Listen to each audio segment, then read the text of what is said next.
Hi, Dieter with Face Off E-Bikes. This will be the assembly video for the Face Off Switchback.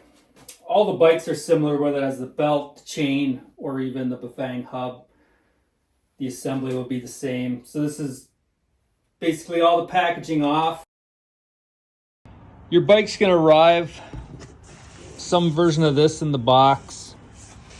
First thing you want to do is the handlebar stem's facing the wrong direction. So you might as well, while it's in the box, face it forward and tighten this a little bit with a 5mm Allen key. A couple things to remember. Anytime you're working on the bike, you're going to want to remove the battery. One, because the motor can engage if you hit the pedals. You don't want to have your fingers anywhere close, and plus there's a possible electrical hazard if you're working with things. Take the battery out. It's going to make the bike quite a bit lighter, easier to handle. I'm using a stand here. You can assemble it on the ground. Stand gets it off the ground easier, just for the video. So here we are, all the packaging removed. First step we're going to do is address that front tire. So here's that front fork. To start out, you're going to need to loosen these 4 screws right here. That's going to loosen that front axle. Remove the front axle, and then we'll position the tire. The front axle has 2 threaded nuts on either side.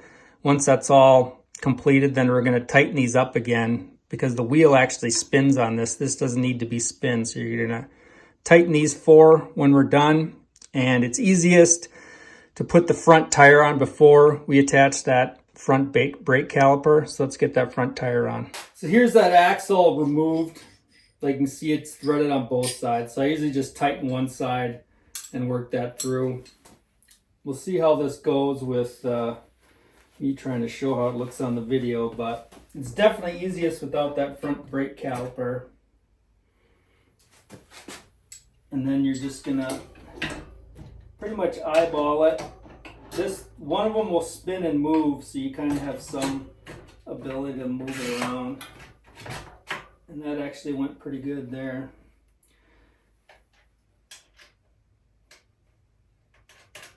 And then you'll end up tighten those as tight as you can get them, and then tighten those front 4 bolts up.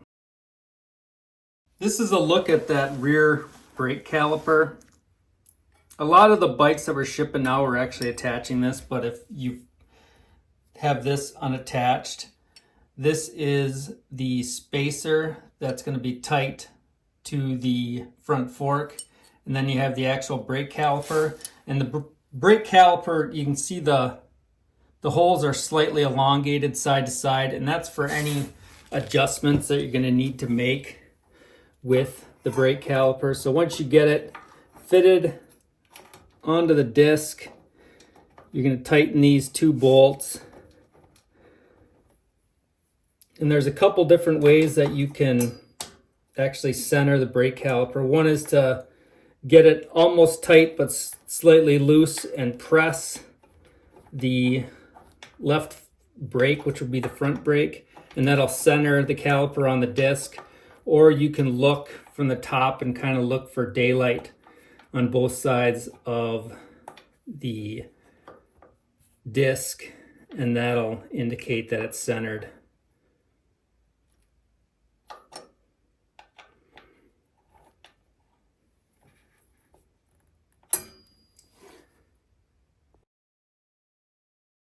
One quick thing with the headset. This is the headset. It's a bearing group on the front of the bike. So there's a bearing up here and a bearing here. How the headset's held together: there's a star nut and bolt that goes down to pull everything tight. And then after it's pulled tight, then that's when you'll tighten the handlebar stem itself.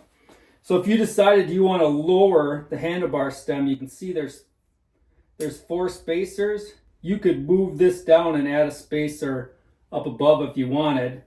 And then you tighten the top first to pull everything, compress everything tight. And then the last thing you do is tighten the handlebar stem. You have to have the handlebar stem loosened in order to compress everything. Otherwise, it's fighting itself. So just remember, do it in that order. You always tighten star nut on top first, and then the handlebar stem afterwards if you want to adjust the height. You can see that there's some extensions here. So the light is going to fit on the end of these extensions. So when you put it all back together, handlebars will be in through there. You'll have the spacer, and then the light will be on the outside here. So here's the handlebars. You can do a bunch of micro adjustments once we get it started here, but you can get away with getting in position with just these top two. You don't want to get them too tight, but it makes it easier kind of dealing with the light after the fact.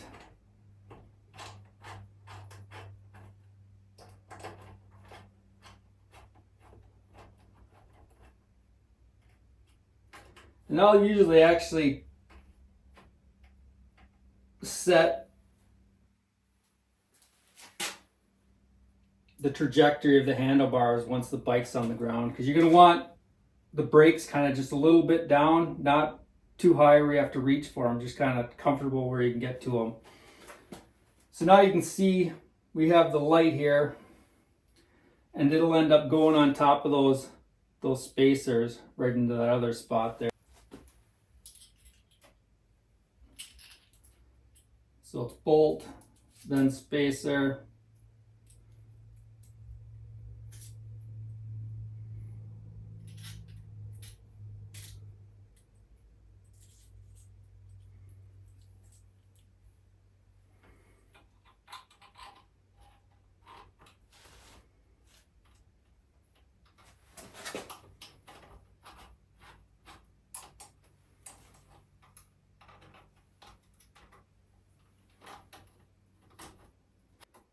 then it'll be easier to do adjustments when it's actually on the ground.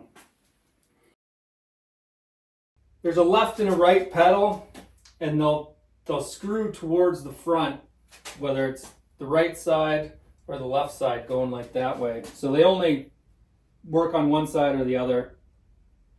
So you get the pedals on. The other thing is you're going to have to inflate the tires. So this bike has the Tannis liners and the flat out installed. You're going to probably put about 20 psi in the tire. That first night or first couple nights, you're going to actually lose tire pressure because that Tannis liner is compressing. So you're going to have to add air for the first couple days till that liner kind of finds itself, and then you should be good from there. But 20 psi is a good operating range. If you drop lower than that, it's fine. It's just you're going to lose battery range. And with these huge batteries, it's probably not as much of a concern, but you're going to get less range with the Tannis liners, with the flat out, with the 4.8-inch tires. And these Maxxis Minion tires, if you ever take the tires off, they're rear and front specific, where the front tread pattern is running more in this direction, where it's going to give you good steering, side to side stability, compared to the rear tire is an aggressive. You can see it's going to have more of an arrowhead shape, where that's where you're going to get your traction, and then that's you're going to get your quality steering.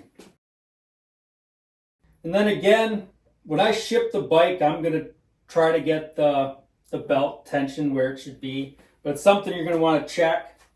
The adjustment is going to be here. You loosen the main screws right here, main bolts, and then this is going to push the axle back, which is going to give you a nice solid tension. Again, 60 hertz. You're better off a little bit tighter than looser, because loose is when you could have an issue where the belt comes off. And if the belt does come off, the one thing is never ever just try to push and crank it on, force it on. You're going to have to loosen the entire system to get it back on there. Having a high tension, the only possible drawback would be you could get increased wear on your cogs, but I rather risk a little bit of increased wear than having the belt actually come off. The belts are, as long as they're operating in a straight line, 4 times stronger than a chain.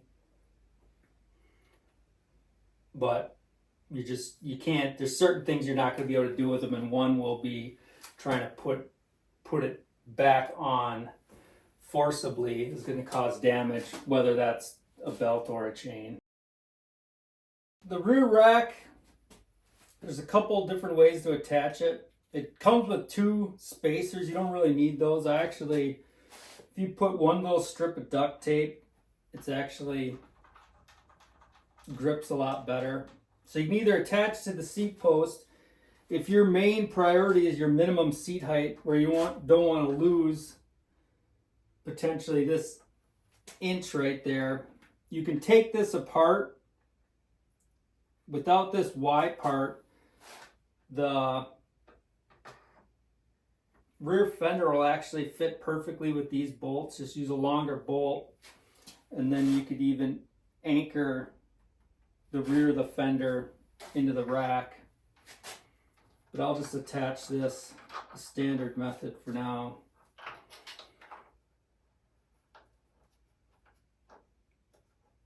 I didn't add the piece of tape, which does make it quite a bit better.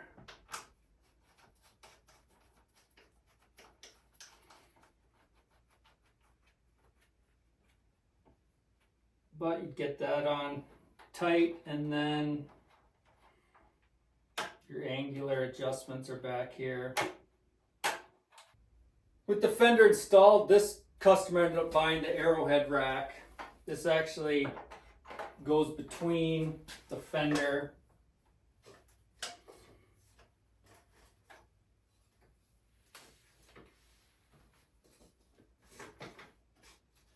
if you had the standard rack, the rack would go over the top and it would screw in, and then you'd use these adjustments to adjust the rear fender. I actually like putting a hole through the rack and into the fender and just kind of holding everything tight. With the arrowhead rack, you'll actually be better off doing the modification. This particular bike, the customer did order the arrowhead rack, so I will show you how the modification ends up looking. If you're going to do the fender modification, use the 2 longer bolts to attach the rack. So in this case, we have the arrowhead rack, which is obviously wider. And then it has the attachment slot for the Rambo attachment hitch.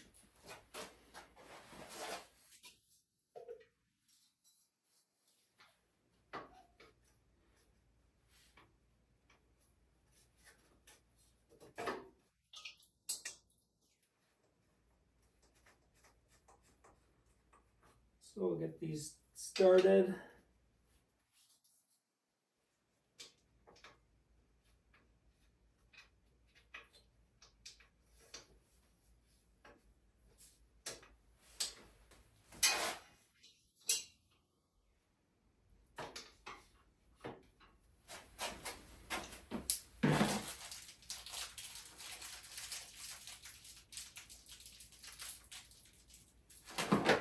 Then you'll be able to use 2 of the shorter ones on the bottom. The fat-headed bolts are for the front rack, so don't use those here.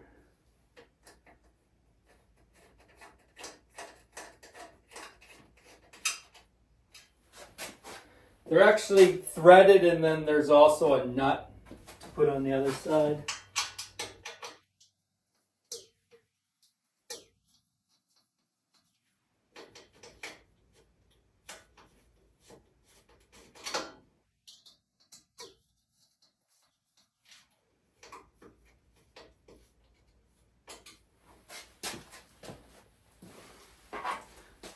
But the 2 nuts inside the fender right here have the same thread. So you'll just kind of get those positioned to accept this longer bolt.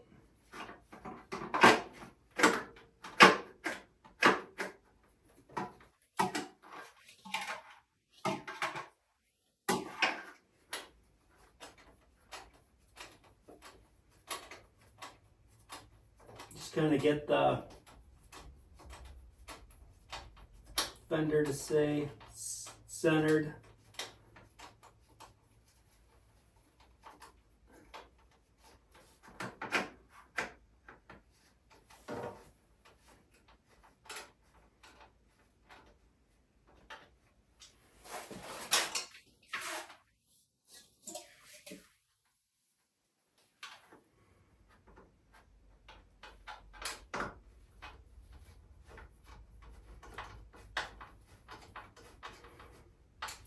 So that side's threaded in.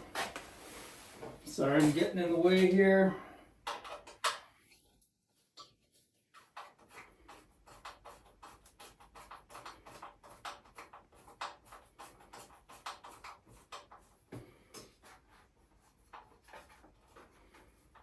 This is actually a different bike, but it's a view of that fender mod.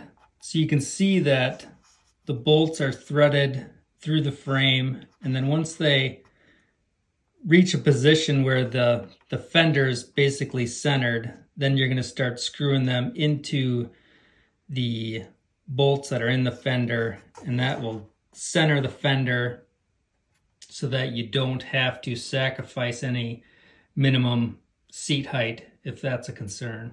And then again, I like to screw that into the rack. A lot of this is when you have it on the back of your truck and you're driving 60, 70 miles an hour to prevent from losing anything. Which is why we ended up going with a smaller Mucky Nuts front fork for the front for a couple of reasons. One, the frame is so wide that it's almost like having a fender all by itself. And then two, the front basket is attached to the frame. So you really only need a little bit of extra coverage from rain or anything like that in the morning with this small fender. Because if you're driving straight, you're going to catch all that water right in the bottom of the frame and you're not going to get wet. And then again, the front basket is the 4 larger bolts. You're going to want to kind of manage where you're going to want your wires. But these baskets are actually pretty cool because they're attached to the frame instead of the fork. So they don't turn with the wheel. You'll notice that right away where it's a little bit different. But there's 4 of those.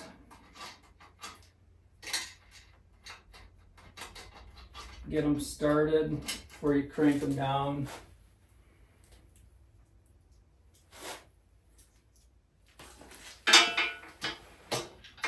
You can see how they're a little bit modified into the rack. One final thing, you can see that the display is actually not plugged in, so before anything's going to operate, you're going to need to plug that in.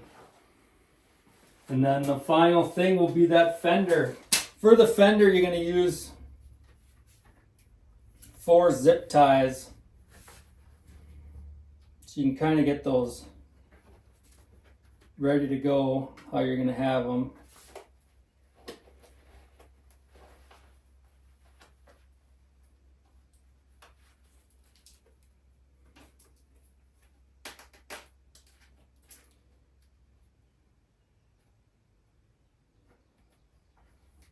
I usually get them started before I really start tightening them too crazy.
That's that front fender. Give you a little bit of coverage if you're turning the tire, but once again, the frame's really wide.